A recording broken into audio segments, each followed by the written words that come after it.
Welcome student, part number 5th, that is aluminum smelting. Earlier we just completed the agriculture, agro-based industries and then middle base, right? इससे पहले हमने iron steel पढ़ा था. Iron steel के बाद मेरा second number पे most important industry में से एक है एल्यूमिनियम स्मेल्टिंग. और क्यों है इसके कुछ रीजंस दिए हैं, फटाफट देखिए. Aluminium smelting is the second most important metallurgical industry. Metallurgical mean जो मेटल से रिलेटेड है.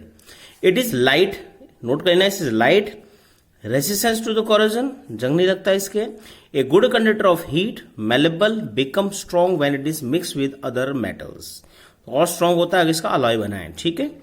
It is use to manufacture aircraft. अब इसके यूज है aircraft, utensils, wires. It has gain popularity at a substitute of steel.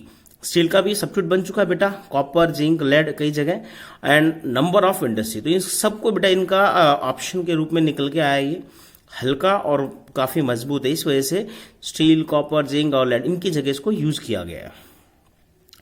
There are 8 aluminium smelting plants in the country located in Orissa, Nalco and Balco. दो है ये उड़ीसा में बेटा, ठीक है. नालको कोरापुर में है और जो बाल्को है बेटा वो कोरबा छत्तीसगढ़ में है, ठीक है. भारत एल्यूमिनियम कॉर्पोरेशन कोरबा और इसका फुल फॉर्म है बेटा, ठीक है. चलिए आगे चलते हैं. वेस्ट बंगाल, केरल, उत्तर प्रदेश, इन कईयों में बेटा अलग अलग ये बड़े 8 एल्यूमिनियम स्मेल्टिंग प्लांट्स हैं. इनका मैप भी मिलेगा तो मैं मैप करा दूंगा कहाँ है, ठीक है. चलिए नेक्स्ट चलते हैं. छत्तीसगढ़, महाराष्ट्र, तमिलनाडु, ये मेन है बेटा. तमिलनाडु में मेट्टूर माल्को का यही, ठीक है. पीछे हमने पढ़ा था ना नाल्को एंड बाल्को, इसी का नाल्को का फेमस है बेटा, नाल्को का मेट्टूर में भी.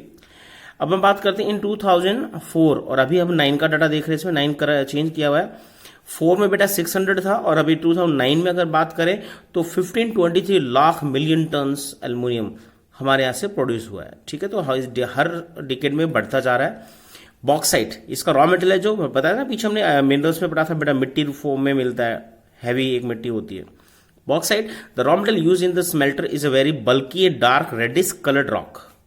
तो काफी बल्कि हैवी है बेटा. The flow chart gives the below shows process of manufacturing aluminium, regular supply of electricity and the assured source of raw material at minimum cost are the two primary factor location of the industry. तो इसके बेटा दो बड़े factor है, repeat कर रहा हूं. पहला है सप्लाई ऑफ इलेक्ट्रिसिटी और दूसरा है बेटा assured source of raw material, ठीक है. रॉ मटेरियल रेगुलर मिलता रहना चाहिए, मिनिमम कॉस्ट में मिलता रहना चाहिए, और इलेक्ट्रिसिटी. अब इसकी प्रोसेस दी है बेटा, और ये प्रोसेस आपने शायद केमिस्ट्री में पढ़ भी चुके हैं इसे. तो पहले इसका वही रेशियो दिया है, 4 to 6 टन ऑफ बॉक्साइट से हम बात करें 2 टन एल्यूमिनियम निकलता है, और 2 टन एल्यूमिनियम से फिर हम 1 टन एल्यूमिनियम एक्सट्रैक्ट करते हैं. अब बात है इसकी प्रोसेस में, केमिस्ट्री में रिपीट कर रहा हूं, आप पढ़ चुके हैं बेटा. ये प्रोसेस बहुत सिंपल है. देखिए सबसे पहले बॉक्साइट है, रॉ मटेरियल है बेटा. तो बॉक्साइट की क्वारी होती है, इकट्ठा किया जाता है, इसको ऑन द सरफेस मिल जाता है. ये ट्रांसपोर्ट रेल बाय और शिप्स और रेल से इसको ट्रांसपोर्ट किया जाता है. फिर एल्यूमिनियम, इससे एल्यूमिनियम एक्सट्रैक्ट होता है बेटा. बॉक्साइट क्रश किया जाता है, एल्यूमिनियम डिसॉल्व हो जाता है, राइट. एल्यूमिनियम रिफाइनरी में इसको भेज देते हैं. बल्क और ship site smelter calcinate the petroleum coke from refinery and pitch from a colliery. तो इस तरह से इसको एल्यूमिनियम एक्सट्रैक्ट करते हैं. इसका थर्ड प्रोसेस है बेटा, जिसको क्रायोलेट की मदद से हम कहते हैं इसको स्मेल्टर के, सॉरी इलेक्ट्रोलाइट. हाँ, ये प्रोसेस आपने शायद केमिस्ट्री पढ़ा होगा. A molten metal can act as electrolyte. And aluminium smelter में नीचे इसका देखिए एक इलेक्ट्रिसिटी का डाटा भी दिया है. इलेक्ट्रिसिटी 18,600 किलोवाट पर टन ऑफ ओर. थोड़ा सा कॉस्टली एल्यूमिनियम इसीलिए क्योंकि इसमें बेटा बहुत ज्यादा इलेक्ट्रिसिटी लगती है, क्योंकि इसका जो स्मेल्टिंग प्रोसेस है वो इलेक्ट्रिसिटी बेस है, ठीक है. इलेक्ट्रोलाइट आपने तो पढ़ा ना, 2 छड़ लगाते हैं तो एक पे सारा ये चिपक जाता है और उसको हम निकाल लेते हैं, ठीक है. चलिए आगे चलते हैं बेटा. नेक्स्ट है केमिकल इंडस्ट्रीज. ये बेटा आज के इरा की बात करें तो काफी इंपॉर्टेंट इंडस्ट्री है, क्योंकि बहुत सी इंडस्ट्रीज इन पे बेस्ड है. देखिए the chemical industry in India fast growing and diversifying. It contribute approximately 3% of the GDP. तो टेक्सटाइल के बाद 3% काफी बड़ा जीडीपी इसका रोल है बेटा. The third largest in Asia. Asia में थर्ड नंबर पे India. Occupy the 12th place in the world, और वर्ल्ड में 12th नंबर है साइज में. तो नोट करना 3 and 12, okay. It comprises both large and small scale manufacturing unit. Rapid growth has been recorded in both inorganic and organic. तो दो type की chemical industry, inorganic and organic. Inorganic की बात करें बेटा तो केमिकल इंक्लूड सल्फर एसिड, जो fertilisers में ज्यादा यूज होता है synthetic fibre, plastic, adhesive, paint and dye stuff, इन सब में ज्यादा यूज होता है। नाइट्रिक एसिड है, एल्काइंस है, सोडा एस है to make the glass, soap and detergent, paper, caustic soda, these industry were widely spread over the country. तो ये पूरे इंडिया में फैली हुई है। अब दूसरा बात करते हैं बेटा ऑर्गेनिक केमिकल्स की बात करें तो ऑर्गेनिक में सबसे बड़ा केमिकल आपका मिलता है हमें पेट्रोकेमिकल से, जो हम नीचे से क्रूड ऑयल निकालते हैं। तो which are use to manufacture synthetic fibre, इससे सिंथेटिक फाइबर्स बनते हैं, सिंथेटिक रबर बनता है, plastic, dye stuff, drugs, pharmaceutical यानी मेडिसिन की जो इंडस्ट्री उनमें भी बेटा ये काफी इससे प्रोडक्ट्स निकलते हैं। Organic chemical plants are located near the oil refinery. अब ऑर्गेनिक केमिकल प्लांट कहां होंगे, जहां रिफाइनरी, पेट्रोकेमिकल रिफाइनरी वहीं के आसपास सेटअप होते हैं बेटा, और पेट्रोकेमिकल प्लांट्स।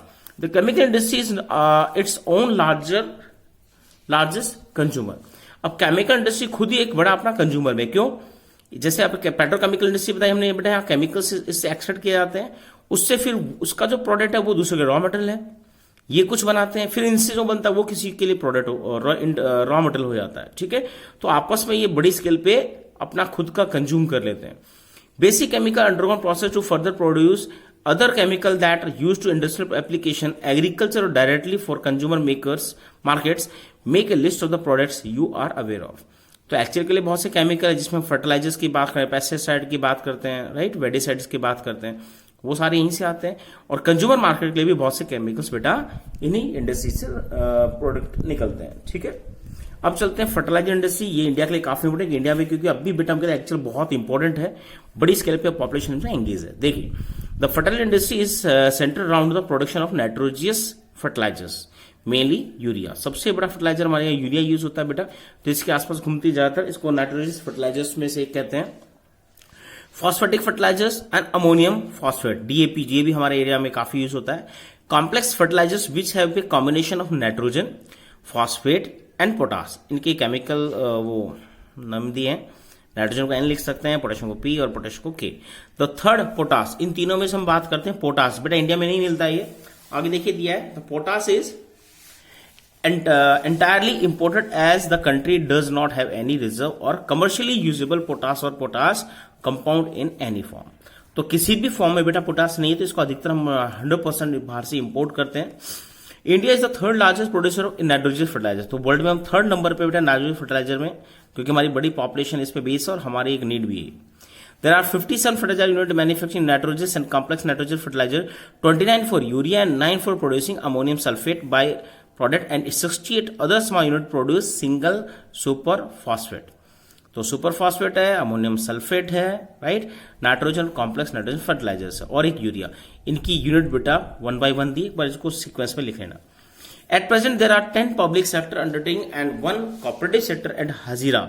इसको नोट करना, कॉपरेटिव सेक्टर ये गुजरात में Hazira, under the fertiliser corporation of India, FCI के अंडर ये चलता है बेटा। बाकी सारे 10 पब्लिक सेक्टर के अंडर और है। चलिए, at the green revolution the industry expand to several other part of the country. जब ग्रीन रेवोल्यूशन आया, जब प्रोडक्शन बढ़ाने के लिए बेटा फर्टिलाइजर्स को सबसे बड़ी स्केल पे यूज किया गया, केमिकल फर्टिलाइजर को, तो उस टाइम बहुत तेजी से एक्सपेंड हुआ, पूरे इंडिया में ये फैल गया। Gujarat, Tamil Nadu, Uttar Pradesh, Punjab, Kerala contribute toward the half of the fertiliser production. ये कुछ स्टेट अपना आधा प्रोडक्शन करते हैं बेटा वो इंडिया का। Other cement producer are Andhra Pradesh, Orissa, Rajasthan, Bihar, Maharashtra, Assam, West Bengal, Goa, Delhi, Madhya Pradesh, Karnataka. तो मोस्ट ऑफ स्टेट्स में प्रोडक्शन आज हो रहा है बेटा। अब चलते हैं नेक्स्ट जो आपका है बेटा 6th पार्ट, उसमें हम सीमेंट इंडस्ट्री और एक और एग्जाम्पल 2 को करेंगे, ठीक है। यही वीडियो का ओवर करते हैं बेटा। Thank you.